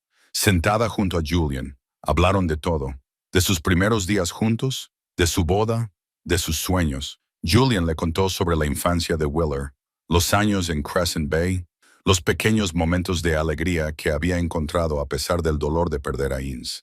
Es una mujer extraordinaria. Inns dijo, tu hija lo es. Me salvó de muchas maneras. Me dio una razón para vivir cuando quería rendirme. Le enseñó sus dibujos. Son preciosos. Aprendió de la mejor. Le enseñé todo lo que tú me enseñaste. ¿Por qué las plantas? ¿Por qué la animaste a ello? Porque era lo que nos unía a todos. Tú, yo, las plantas, eran lo que yo estudiaba, lo que tú dibujabas, lo que daba sentido al mundo para todos nosotros. Quería que ella tuviera ese legado. Al cuarto día, Julian parecía más débil. Dormía más, hablaba menos. La enfermera apartó a Inns y le dijo con delicadeza que estaba empeorando más rápido de lo que esperaban. A veces pasa, dijo. Una vez que las personas obtienen el cierre que buscan, se dejan ir. Inns se sentó junto a su cama esa tarde, observándolo dormir. Su respiración era superficial y dificultosa a pesar del oxígeno. Su piel había adquirido un tono grisáceo. Pensó en la caja del árbol, en la fotografía, en el viaje que la había traído hasta allí. Toda la ira y la confusión se habían desvanecido, dejando solo amor y arrepentimiento. Amor por el hombre que había sido. Arrepentimiento por los años que habían perdido. Julian se movió y abrió los ojos. «Todavía aquí», murmuró. «¿Todavía aquí? Bien, quería decirte algo». «¿Qué? Hay una carta». «La escribí hace 6 meses. Wheeler la tiene. Lo explica todo. La cronología, las decisiones que tomé, las razones. Quería que la tuvieras, para que lo entendieras. Ya lo entiendo. No, hay más cosas sobre por qué desaparecí cuando lo hice. Cosas que no le he contado a nadie, ni siquiera a Wheeler». Ian se inclinó hacia adelante. «¿Qué cosas?» «La empresa maderera. No solo me amenazaron, mataron a alguien, otro botánico que iba a testificar. Lo hicieron parecer un suicidio. Me enteré 2 días antes de desaparecer. Fue entonces cuando supe que no eran solo amenazas, que realmente lo harían». Inns sintió frío. «Julian, debería haber ido a la policía, debería haber insistido más en que me protegieran, pero estaba aterrorizada y tomé una decisión que me salvó la vida, pero destruyó nuestro matrimonio. He vivido con eso todos los días desde entonces. Hiciste lo que creías correcto. Yo hice lo que era conveniente. Hay una diferencia». Volvió a cerrar los ojos, agotado por el esfuerzo de hablar. Inns se sentó con él mientras la tarde daba paso a la noche. Wheeler trajo la cena y los 3 se sentaron juntos en la pequeña habitación. Se sentía casi normal, casi como una familia. Esa noche, Después de que Wheeler se marchara y la instalación se quedara en silencio, Julian volvió a hablar. ¿Me perdonas? Innes lo miró. A este hombre al que había amado, que la había amado, que había tomado decisiones terribles por razones complicadas. Sí, dijo ella. Te perdono. ¿Lo dices en serio? Lo digo en serio. Julian sonrió y por un momento ella vio al joven con el que se había casado. Gracias. Es todo lo que necesitaba. Se quedó dormido, sosteniendo su mano. Al día siguiente, Julian se recuperó y experimentó lo que las enfermeras llamaban un último Podía estallido sentarse de y energía. Quería hablar. Innes se maravilló ante el cambio, aunque entendía lo que significaba. Era el último regalo del cuerpo, una oportunidad para decir adiós. Wheeler llegó temprano con café y pasteles. Los tres se sentaron juntos en la habitación de Julian, con el sol de la mañana entrando por las ventanas. Quiero que me cuentes sobre la cabaña, dijo Julian. Todos los detalles. Descríbemela. Así que Innes le contó cómo eligieron el lugar, talaron los árboles, cortaron los troncos, construyeron el techo, instalaron la estufa de leña, tallaron el marco de la puerta. Sobre el primer invierno, cuando estaba segura de haber cometido un terrible error, y la primavera que siguió, cuando todo floreció y sintió algo parecido a la paz. Lo conseguiste, dijo Julian con admiración. Construiste todo lo que habíamos planeado. Lo construí por ti, porque me enseñaste a amar la naturaleza salvaje, porque lo soñamos juntos. Ojalá pudiera haberlo visto. Haré fotos y te las enseñaré. Pero ambos sabían que no habría tiempo para eso. Will carraspeó suavemente. Papá, hay algo que debo entregarte. La carta que escribiste. Julian asintió. Sí, entre mis cosas. La caja de madera en la estantería. Wheeler recuperó una pequeña caja tallada del rincón de la habitación. Dentro, envuelta en papel de seda, había un sobre de papel de seda de Nihena dirigido a Innes con la temblorosa letra de Julian. Léelo ahora, dijo Julian, mientras estoy aquí para responder a tus preguntas. Innes abrió el sobre con dedos temblorosos. Dentro había varias páginas cubiertas con la apretada letra de Julian. Comenzó a leer. La carta lo detallaba todo. La cronología de los acontecimientos, las amenazas, el asesinato del otro botonista, pero también contenía cosas que Innes no sabía. Julian había llevado una especie de diario en el que documentaba cada día que había pensado en ella. 25 años de anotaciones. Día 47. Hoy he visto a una mujer pelirroja y se me ha parado el corazón. Día 8. T3. Es el cumpleaños de Innes. Hoy cumple 40 años. Me pregunto si será feliz. Día 492. Wheeler me preguntó hoy por qué nunca me volví a casar. Le dije la verdad, que ya estoy casado en todos los sentidos que importan. La carta también contenía información práctica. Julian había abierto una cuenta bancaria a nombre de Innes hacía años y depositaba dinero en ella siempre que podía. No era mucho, tal vez $30,000, pero estaba allí esperándola. No podía dejarte sin nada, explicaba la carta. No podía soportar la idea de que tuvieras que luchar por culpa de las decisiones que tomé. Sé que eres demasiado orgullosa para usarlo, pero por favor considéralo un pequeño reembolso por todo lo que te quité. Innes levantó la vista de la carta con lágrimas corriendo por su rostro. Julian, no tenías por qué hacerlo. Tenía que hacerlo. Te debía mucho más. Es solo un detalle. ¿Cómo conseguiste el dinero? Estabas ocultando trabajos ocasionales, trabajos en negro. Wheeler ayudó cuando tuvo la edad suficiente. Vivíamos con sencillez, asintió Wheeler. Aprendimos a necesitar muy poco. Como tú, Innes. Sobrevivimos, continuaba la carta, pasando de los asuntos prácticos a los emocionales. Julian escribió sobre sus remordimientos, sus esperanzas para el futuro de Innes, su gratitud porque Wheeler se hubiera convertido en una mujer tan extraordinaria. El último párrafo dejó a Innes sin aliento. Sé que te estoy pidiendo lo imposible, pero espero que dejes que Wheeler entre en tu vida. Ella es la mejor parte de mí, la parte que no está rota ni es cobarde. Ella es fuerte donde yo era débil, valiente donde yo tenía miedo. Necesita una madre. Innes siempre ha necesitado una madre, y tú necesitas una familia. Necesitas a alguien que continúe el trabajo que empezaste, el arte que abandonaste. Por favor, no dejes que mis errores os roben a ambas esa conexión. Sois más parecidas de lo que creéis. Ambas sois supervivientes. Ambas sois más fuertes de lo que yo jamás fui. Cuidaos la una a la otra. Innes dobló la carta con cuidado y miró a Wheeler. Los ojos de la joven estaban húmedos, pero miró fijamente a Innes. Tiene razón, dijo Wheeler. Somos parecidas. Me gustaría conocerte, dijo Inns. Conocerte de verdad, no solo como la hija de Julian, sino como tú misma. A mí también me gustaría. Julian sonreía mientras las observaba. Eso es todo lo que quería. Uniros a las dos. Arreglar una cosa antes de irme. Has arreglado más de una cosa, dijo Inns. Me has dado la verdad, y eso es lo que importa. Pasaron el resto del día juntas compartiendo historias. Wheeler le contó a Inns sobre su trabajo en la estación de investigación, las especies que estudiaba, el proyecto de reforestación en el que participaba. Inns se sintió atraída por la conversación, haciendo preguntas técnicas y ofreciendo observaciones de sus propios años en las montañas. Deberías ver los prados alpinos cerca de la estación, dijo Wheeler. La diversidad es increíble. Cientos de especies en una sola hectárea. Me gustaría verlo. Entonces ven a visitarme. Quédate un tiempo. Tengo una habitación de invitados. Quizás lo haga. Julian las escuchaba hablar, con la mirada moviéndose entre ellas y una expresión de satisfacción en el rostro. Esto, dijo en voz baja, esto es lo que quería. Al acercarse la noche, volvió a sentirse cansado. Inns y Wheeler le ayudaron a recostarse, le arreglaron las almohadas y se aseguraron de que estuviera cómodo. Dime algo, le dijo Julian a Inns. Algo que hayas aprendido en los últimos 25 años, algo que te haya convertido en quien eres ahora. Inns pensó por un momento. Aprendí que la soledad y el aislamiento no son lo mismo. Yo elegí la soledad.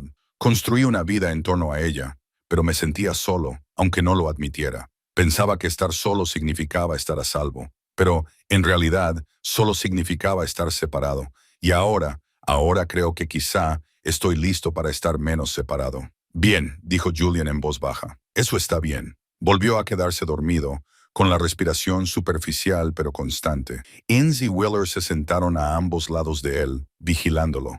¿Cómo lo hiciste?, preguntó Wheeler en voz baja. Todos esos años solo. ¿No te volviste loco? A veces pensaba que lo haría, pero siempre había trabajo que hacer. Siempre algo que requería atención. El jardín, la leña, el mantenimiento de la cabaña. Eso me mantuvo con los pies en la tierra.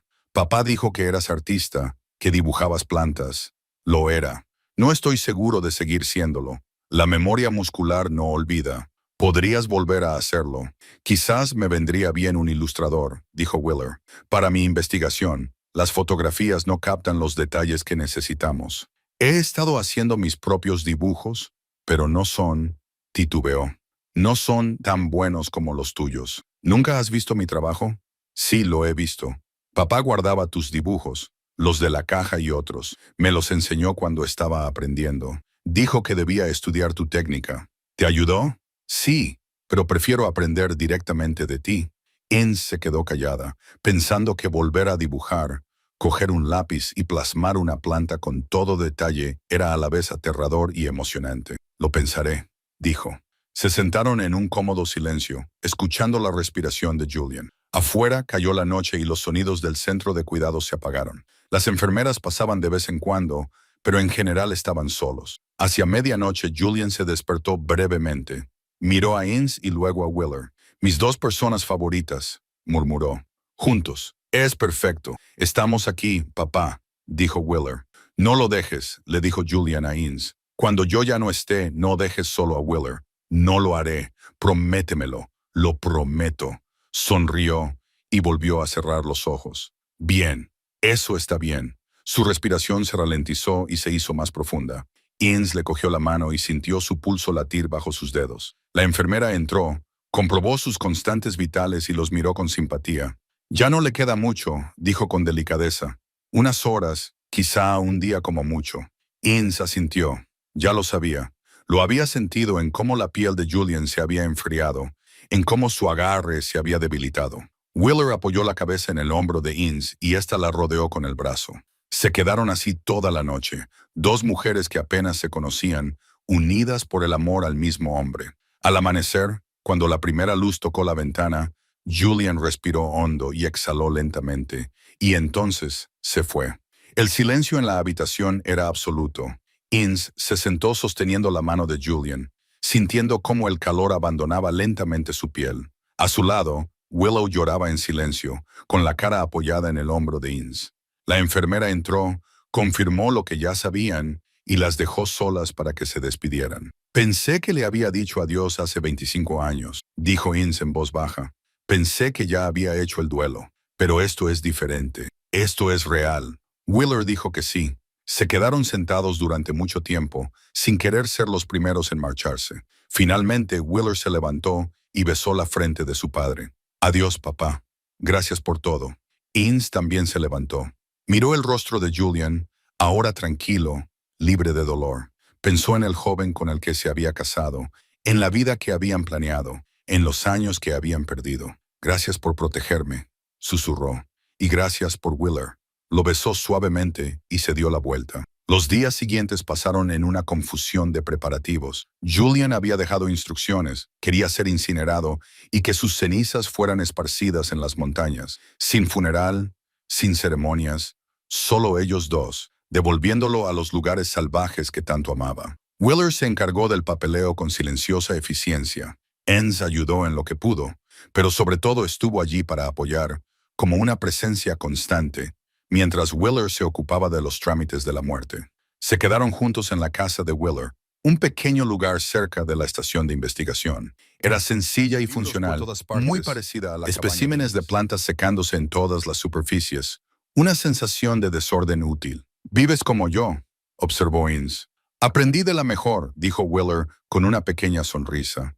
Hablaban hasta altas horas de la noche, llenando los vacíos en las historias de cada uno. Wheeler le contó a Ince cómo había crecido con Julian, los constantes traslados para adelantarse a las amenazas percibidas, el aislamiento y la libertad de su vida poco convencional. «Él me enseñó todo», dijo Wheeler. «Cómo identificar plantas, cómo moverme silenciosamente por el bosque, cómo ser autosuficiente.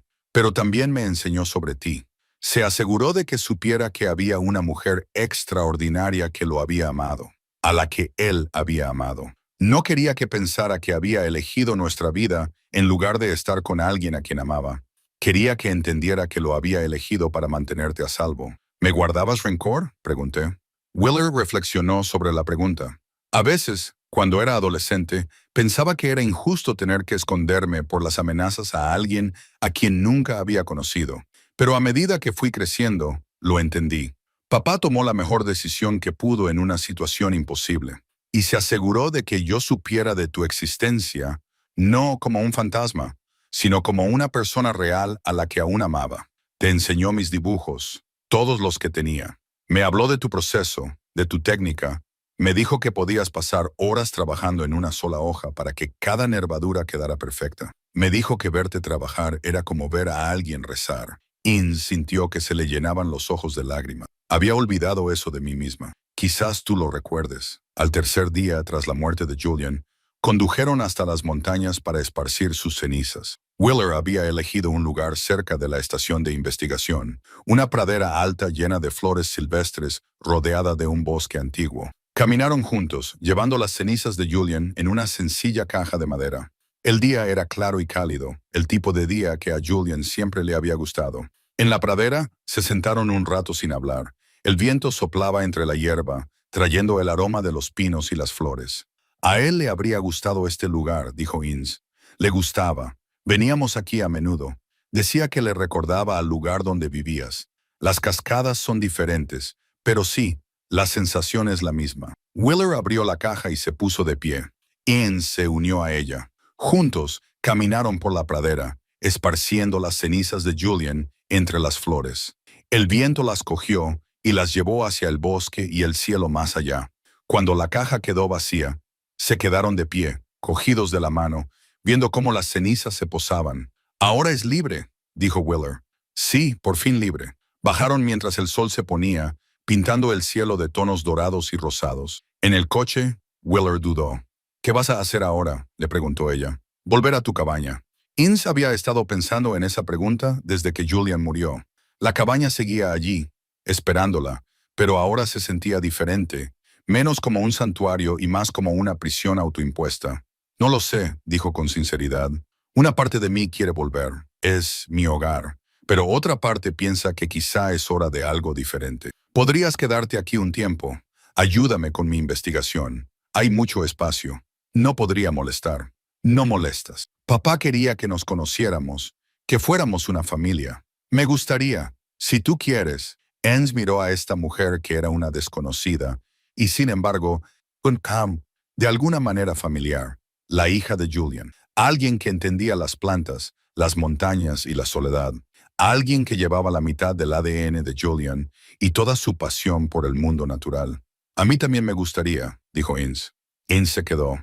No de forma permanente, al menos no todavía, pero sí durante semanas que se convirtieron en meses. Encontró un ritmo en la estación de investigación, ayudando a Wheeler con su trabajo durante el día, cocinando juntas por las tardes y hablando hasta altas horas de la noche. Al principio era extraño estar con otra persona después de tantos años de soledad. Los pequeños ruidos de alguien más en la casa, los pasos, el agua corriendo, el suave murmullo de Wheeler hablando por teléfono con sus colegas. Pero poco a poco Inz lo encontró reconfortante en lugar de intrusivo. Era fácil estar con Wheeler. Ella entendía el silencio, no llenaba cada momento con charla. Podían trabajar codo con codo durante horas sin hablar, comunicándose con el lenguaje abreviado de las personas que entienden las mismas cosas. Una mañana, unas 6 semanas después de la muerte de Julian, Wheeler dejó un cuaderno de dibujo y un juego de bolígrafos sobre la mesa de la cocina. ¿Qué es esto?, preguntó Inz. Una planta que he estado estudiando, el no me olvides alpino. Está en peligro de extinción y estamos tratando de crear un banco de semillas, pero necesito ilustraciones detalladas para la documentación. Mis dibujos no son lo suficientemente buenos. Wheeler, solo inténtalo. Por favor, por la planta, si no es por mí. Inz miró el pequeño ejemplar en maceta que había sobre la mesa. Myotus alpestrus, delicadas flores azules, hojas peludas, una pequeña planta resistente que se aferraba a la vida en condiciones adversas. No había dibujado en 25 años. Ahora tenía las manos más ásperas, con cicatrices y callos. Pero Wheeler tenía razón sobre la memoria muscular. Cuando cogió el lápiz, sus dedos sabían qué hacer. Empezó por la estructura general, esbozando ligeramente, y luego pasó a los detalles, las flores de 5 pétalos, la disposición de las hojas, la textura de los tallos. Se perdió en el trabajo como solía hacerlo. El mundo se redujo a la planta y el papel. 2 horas más tarde, dejó el lápiz. El dibujo era bueno, aunque no tan refinado como sus antiguos trabajos. Su mano estaba más oxidada de lo que pensaba, pero era reconocible como suyo. La misma atención al detalle, el mismo equilibrio entre precisión científica y gracia artística. Wheeler había estado observando desde el otro lado de la habitación. Se acercó y miró el dibujo. «Es precioso», dijo en voz baja. «Es justo lo que necesitaba. Es tosco. Estoy fuera de práctica. La práctica es solo cuestión de tiempo. Sigues teniendo el don». Inz miró el dibujo de las latas y sintió algo desconocido. No exactamente alegría, pero algo parecido. Satisfacción, tal vez, o propósito. «¿Podrías hacer más?», preguntó Wheeler para el proyecto. «Podría pagarte. No necesito que me paguen, pero sí, podría hacer más». Durante las semanas siguientes, Inés dibujó flores alpinas, en su mayoría de las especies que Wheeler estaba estudiando. Cada dibujo le resultaba más fácil que el anterior, ya que su mano recordaba habilidades que creía perdidas. Wheeler estaba trabajando en un artículo sobre los efectos del cambio climático en los ecosistemas alpinos y quería incluir las ilustraciones de Inz. Primero le pidió permiso. «Con cuidado, te citaría como ilustradora. Tu nombre aparecería en la publicación». Inz llevaba años sin pensar en que su nombre apareciera en nada. «Usa el nombre que necesites. Usaré Inz Clay, si te parece bien». «Eso es lo que soy». El artículo se presentó en agosto. En septiembre ya había sido aceptado. Wheeler le mostró la carta de aceptación con una sonrisa radiante. «Les encantaron tus ilustraciones. Los revisores las mencionaron específicamente. Eso es bueno, es más que bueno. Significa que tu trabajo vuelve a ser visto. Significa que vuelves a contribuir a la ciencia». Inz no lo había pensado en esos términos. Solo había estado dibujando plantas porque Wheeler necesitaba ayuda. Pero Wheeler tenía razón. Era más que eso. Era un regreso a algo que había amado y perdido. Una tarde a finales de septiembre, mientras preparaban la cena, Wheeler le hizo la pregunta que Inz estaba esperando. «¿Volverás a tu cabaña antes del invierno?» «Debería. Tengo que prepararla, asegurarme de que todo esté seguro». «¿Pero volverás aquí?» Innes miró a Willer, esa mujer que se había convertido en parte de su familia a lo largo del verano. ¿Quieres que vuelva? Sí, mucho. Este lugar es demasiado grande para una sola persona y el trabajo es demasiado para mí sola. Además, Willer dudó. Me gusta tenerte aquí. Me parece bien, ¿verdad? Entonces, ¿volverás? Déjame preparar la cabaña. Asegúrate de que esté bien acondicionada para el invierno. Entonces, sí, volveré.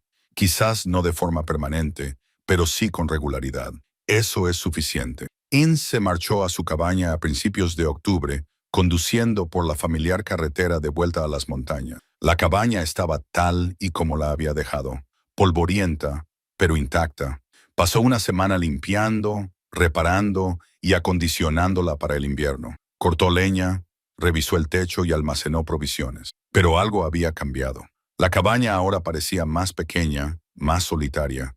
Seguía siendo su santuario, pero ya no era su prisión. En su última noche, encendió una chimenea y se sentó a contemplar el lugar que había sido su hogar durante 25 años. Habían pasado tantas cosas allí. Había procesado tanto dolor entre esas paredes. Había elegido y abrazado tanta soledad, pero había otras formas de vivir, otros tipos de santuario. Por la mañana, cerró la puerta de la cabaña con llave y condujo de vuelta a Willer, de vuelta a la estación de investigación, al trabajo, a la familia que había encontrado de la manera más inesperada. No abandonaba la cabaña para siempre. Sabía que volvería para visitarla, para disfrutar de la soledad cuando la necesitara, para conectar con la vida que había construido. Pero ya no vivía sola, vivía. El invierno en la estación de investigación era diferente al invierno en la cabaña. Menos duro, más accesible. Nevaba, pero la nieve se derretía entre tormentas. El trabajo continuaba, aunque a un ritmo más lento. Innes y Willer se acomodaron en una rutina cómoda. Las mañanas eran para la investigación. Innes en su mesa de dibujo. Las tardes eran flexibles.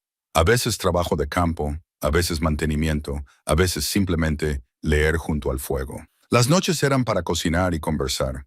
Hablaban a menudo de Julian, no con tristeza, sino con cariño, recordando sus peculiaridades, sus pasiones, sus defectos. Las conversaciones les ayudaban a ambos a procesar no solo su muerte, sino también su vida, la complicada, desordenada y hermosa vida que había vivido. Él estaría feliz de que nos hubiéramos encontrado.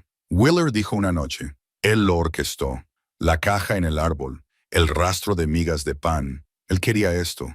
¿Crees que sabía que nos estaba uniendo? Creo que eso esperaba, y la esperanza era suficiente. En diciembre llegó un paquete para Innes. Dentro había una carta de Louise Brennan, la investigadora privada de Crescent Bay, junto con un recorte de periódico. El recorte era una esquela. Julian Corley, de 64 años, falleció pacíficamente en Bélgica. En él se enumeraban sus logros como botánico, su trabajo en la conservación del medio ambiente y su dedicación a la ecología alpina. Mencionaba a Willer como su hija superviviente y a Innes como su esposa.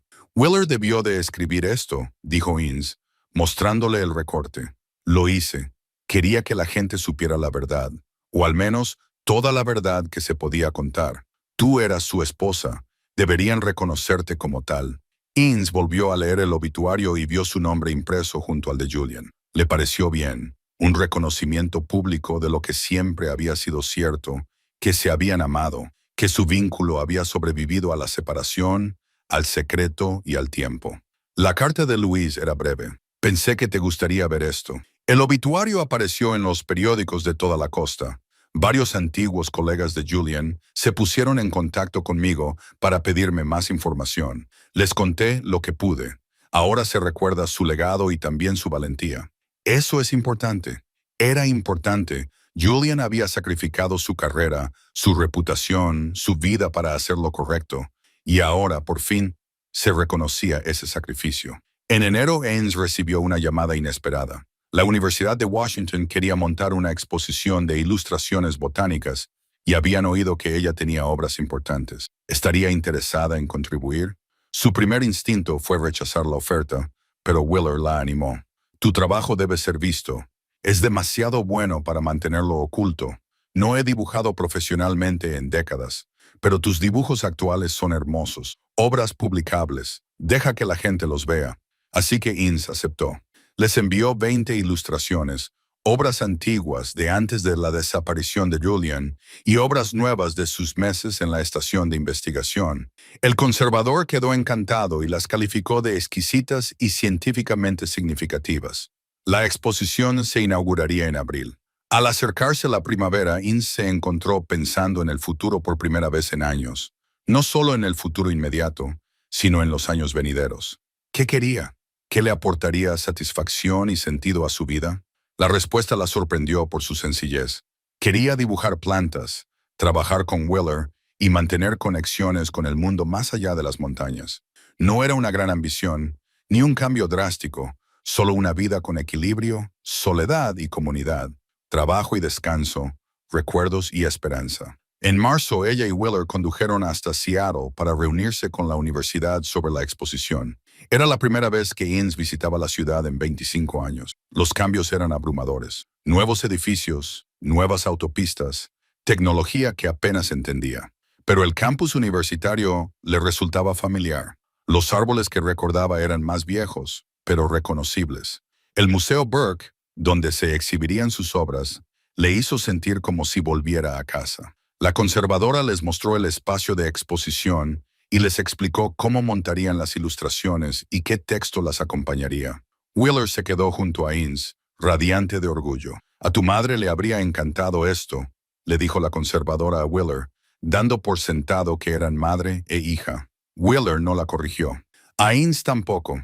La exposición se inauguró una lluviosa tarde de abril. Asistió más gente de la que Ince había esperado. Antiguos colegas, estudiantes, botánicos de toda la región. Elogiaron su trabajo, le preguntaron por su proceso, querían saber dónde había estado. Ella les contó una versión simplificada de la verdad. Había estado viviendo en las montañas, tomándose un descanso del trabajo público. Ahora había vuelto y colaboraba con su hijastra en una investigación sobre ecología alpina. Nadie necesitaba saber toda la historia. Algunas verdades debían permanecer en privado. Entre los asistentes había un anciano que se presentó como Gerald Price, un antiguo colega de Julian de la época del escándalo de la madera. «Siempre me pregunté qué te había pasado», dijo después de la muerte de Julian. «Desapareciste. Intenté localizarte, pero no pude encontrarte. Necesitaba estar solo. Entiendo lo que hizo Julian al testificar contra Pacific Northwest Lumber. Fue increíblemente valiente. Todos sabíamos que era peligroso. Cuando murió, sospechamos que no había sido realmente un accidente, pero no había pruebas y la empresa era poderosa. Siento que no pudiéramos hacer más. Hizo lo que creía correcto. Sí, y le costó todo. Pero su testimonio, aunque el caso se desmoronó, fue el comienzo de algo. Otras personas dieron un paso al frente. Al final, la empresa fue investigada y multada. Siguen en activo, pero ahora son más cuidadosos. La valentía de Julian fue importante. A Ince se le llenaron los ojos de lágrimas. «Gracias por contármelo». Después de la recepción, Ince y Wheeler caminaron por el campus, pasando por los edificios donde Ince había estudiado y Julian había trabajado. «¿Cómo te sientes?», preguntó Wheeler. «Al volver aquí, es extraño como visitar una vida pasada, pero también es bueno. Quizás sea un cierre. ¿Crees que harás más exposiciones? ¿Más trabajo público?» «No lo sé. Prefiero el trabajo tranquilo. Dibujar para investigar, para documentar, trabajo que tiene un propósito más allá de ser visto. Entonces eso es lo que harás». Condujeron de vuelta a la estación de investigación mientras se ponía el sol.